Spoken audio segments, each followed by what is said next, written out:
There's a reason some people stay active and sharp long past 50, and it's not genetics. It's these three overlooked habits that almost no one talks about. I've used them with clients for years, and the results are real. Today, I'm going to reveal each habit and how to make them stick, starting from today. So today I'm going to talk to you about something called the 3 pillars of longevity, which is a framework I invented to help people in my audience understand exactly what they need to do to maximize their health. So everyone wants to live longer, and that's what longevity is.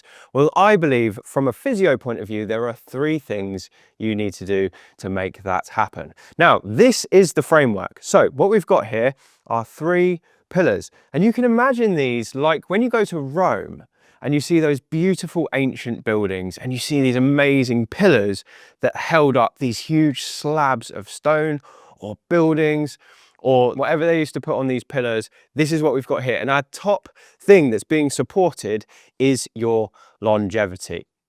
So you need these 3 pillars to hold it up and to help you live longer. So what are these 3 pillars? Well, I believe these 3 pillars are made up of strength, which is the first pillar, because you need to stay strong to stay independent and to live long.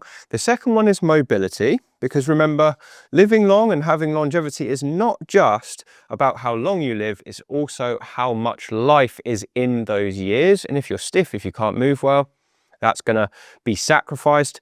And the final thing I believe is your endurance. And this is a catch-all term for how long you can sustain exercise for. So how long you can go out and be in the garden for, how long you can walk for, maybe if you're a runner or a cyclist, how long you can cycle for. And it's also a really good proxy for how healthy your heart and lungs are. So you need these 3 things to have a long and prosperous life. Now the problem is, for many people, they do quite well in 2 out of the 3, but the 3rd pillar that they've been neglecting starts to develop these little cracks. So let's say it's mobility, and this is really common. So I had a patient the other day who came in. He was a 65-year-old man. He was really strong, and he was a cyclist as well. But when I tested him, he had almost no movement in his hips and his knees. He was super stiff, and he looked stiff. He was moving around, but he was like, groaning just to get from the chair to the bed where I assessed him. So he had lost mobility. And as a result, he was not living his best life. He was not having a great time. He felt that everything he was doing was more difficult than it should be. So cracks in his mobility pillar were starting to form. Now, if he got worse and worse and worse, and let's say that mobility was affected by arthritis, let's say the arthritis gets really, really bad, and then this entire pillar crashes to the ground. Now, suddenly, his longevity, which again is not just about length of life, but quality of life, is at risk of toppling over entirely. And this can be exactly the same thing if you lose your strength. It's exactly the same if you lose your endurance. You need all 3 of these in order to live a long time. So that's what this video is about. And the rest of the video is going to tell you exactly how to maintain and regain these 3 things. So those are the 3 pillars. And to make improvements in all of these, you need 3 different types of exercise, which I'm going to show you how to do today. First, mobility. And mobility is about more than just stretching. It's about improving your control over that movement too. So now I'm going to show you some great exercises to help you significantly improve your mobility. But before I do, if you're one of the many people who's serious about making improvements in strength and mobility over the age of 50, I want to give you something special today. It's called my Stronger for Life Roadmap. And how it works is you fill out your answers to 10 questions, and based on your answers, we will categorize you into one of our mobility stages. And in that stage, you'll get a free printable PDF guide. You'll get videos to help you. You'll even get a playlist of my best YouTube videos to tell you exactly how to get to the next level of strength and mobility. It's taken us 6 months to develop. But the best part is it's totally free for you. So if you want that, which gives you loads of exercises and all the right steps, there's a link in the description box below this video. Anyway, let's have a look at the exercises I'm going to show you today. Before I show you them, they're not suitable for everyone, and please avoid them if they cause you pain. Now, this first exercise is one to help you improve the mobility of your hips. And it's got a couple of different names. I like to call it windscreen wipers, and you'll see why in a minute. So I want you to sit somewhere where your back is propped up against something and you've got your feet up like this. So that might be your sofa, it might be your bed. Any of those things works pretty well. And all we're going to do from this position with your feet on the bed or the mat is roll both legs over to one side, rotating your hips, and then go the other way. So you call this windscreen wipers because your legs are moving like that. So we're just going to go down to one side and then back the other way. So it's a small movement, but the reason it's small is because this way, this hip is doing external rotation and this one is doing internal, and then we go the other way. And for most people, there's a restriction in at least one of those movements. But if you practice it, it will get better. Now, the reason I've got a towel here is because if you find this really difficult, try sitting on a towel when you do it. So it lifts your bottom up a bit, and you might find that it's unlocked a little bit more mobility for you because you haven't got such an extreme angle between your knee and your chest. That means you can just go a little bit further, and you can add as many towels as you like to increase that height to make it easier. So I'd recommend doing 10 in each direction. Try doing that morning and night every single day, and it will make a huge difference to your hip mobility. Let's have a look at exercise number 2 now. The second exercise I'm going to show you is one that's going to help you improve your shoulder mobility. So if you struggle to reach overhead to get into high cupboards, this is a great exercise for you. You just need a wall to make it work.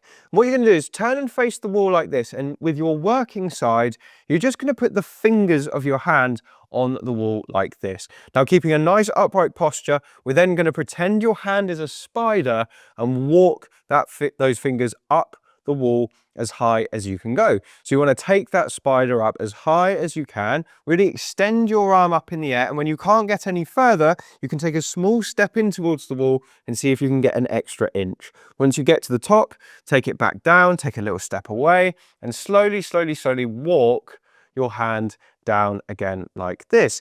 Now, because this is quite a slow exercise, you only need to do 3 to 5 repetitions in a row, but try and come back to it a few times a day. So slowly walking your way up. Right at the top, take a step forward and walk again. Come back as you come back down. But this is the important stage where we're trying to walk down slowly, because you could just drop your arm, but then you miss out on that lengthening and strengthening aspect as well, which is where the real gains in strength and mobility are made. So a few times on each side each day would be a brilliant start. Let's have a look at the next exercise now.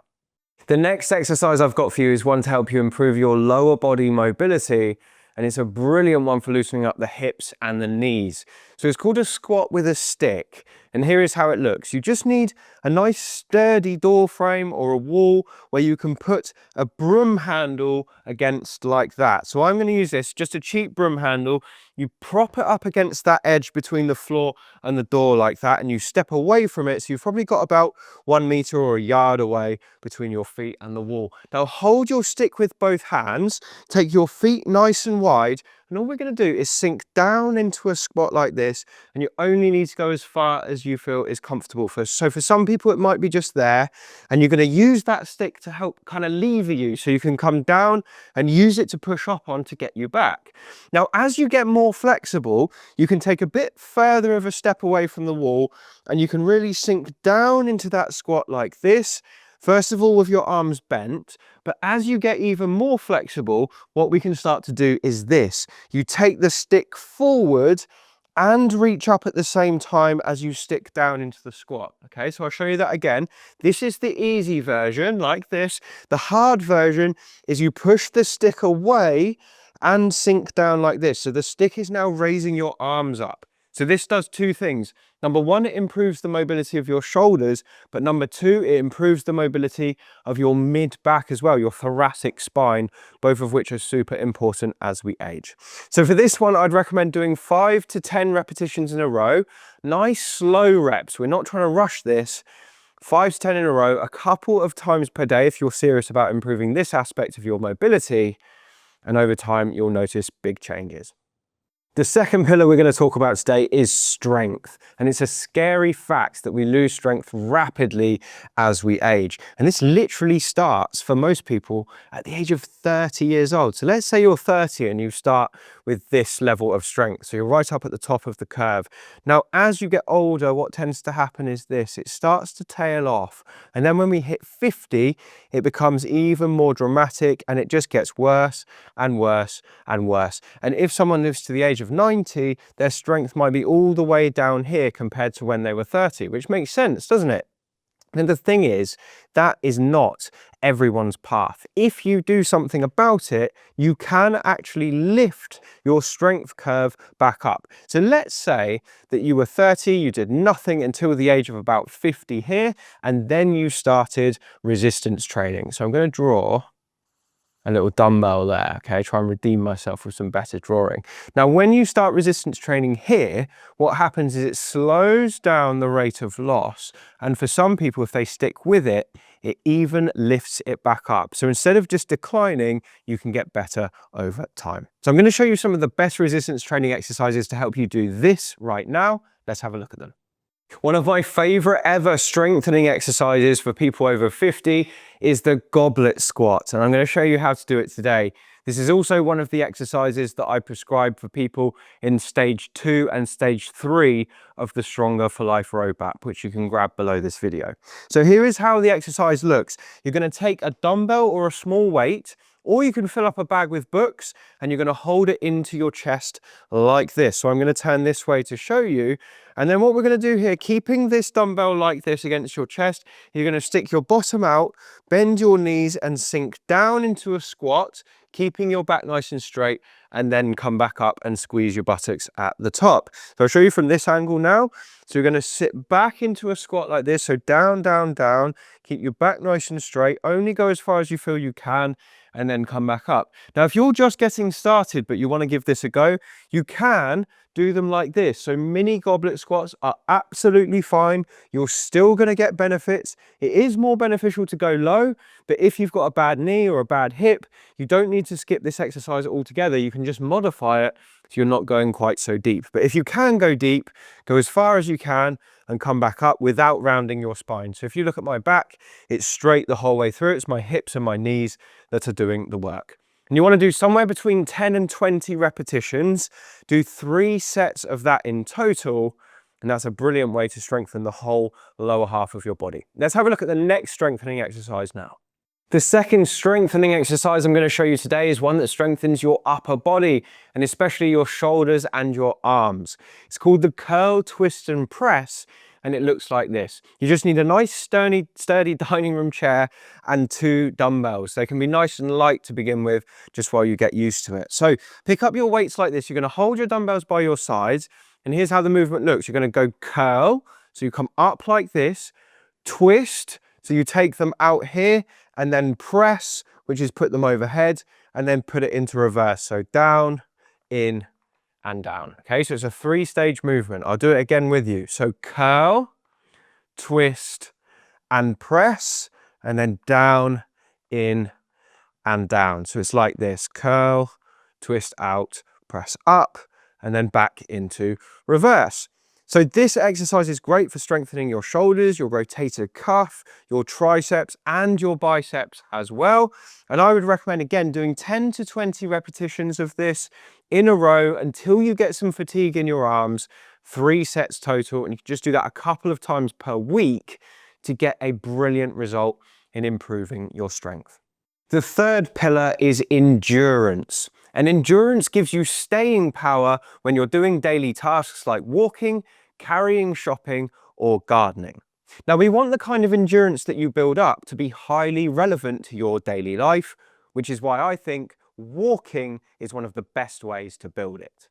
Walking is one of those great exercises where it improves your cardiovascular health, it maintains your muscle mass, and it maintains your bone density without being too fatiguing. And the magic of that means you can do it every single day. So here is how I tell my patients to build up their walking. The first thing you're going to do is take 2 weeks and just track the number of steps you're already doing. So I'm going to write track here. And how to track your steps? Well, most watches, smartwatches or iPhones or smartphones have an inbuilt tracker in them. So if you have them in your pocket or on your wrist and you just walk around as normal each day, it's going to give you a number of steps. Now, at the end of your 2-week period, I want you to add up all of those step counts and divide it by the number of days you tracked. So if you track for 14 days, you're going to divide that number by 14. That is your average number of daily steps, and that will give you a great starting point. And the second step is so simple. All you're going to do every 2 weeks is try and add 5% to that daily average. Okay, so you're going to try and add 5% every 2 weeks. And we're doing it this slowly because if we have a sudden spike in an increased number of steps, then you do run the risk of increasing tendon issues. Some people will develop tendinopathy if they accelerate it too fast, but doing it every 2 weeks is the safe zone, and only increasing by 5% means your body doesn't really notice it, but your cardiovascular system definitely does over time. So take your total, add 5% for that day, for that period. Keep doing that every 2 weeks and you'll build up your step count in no time whatsoever, and your fitness as well. So that's it. You need mobility, strength and endurance to stay as fit and healthy as possible throughout your life. I hope you found this useful. If you want more help, make sure to take your Stronger for Life roadmap using the link below this video. There's another video on the screen right now which will help you to improve your fitness even further. So click on that if you're interested, and I'll see you next time.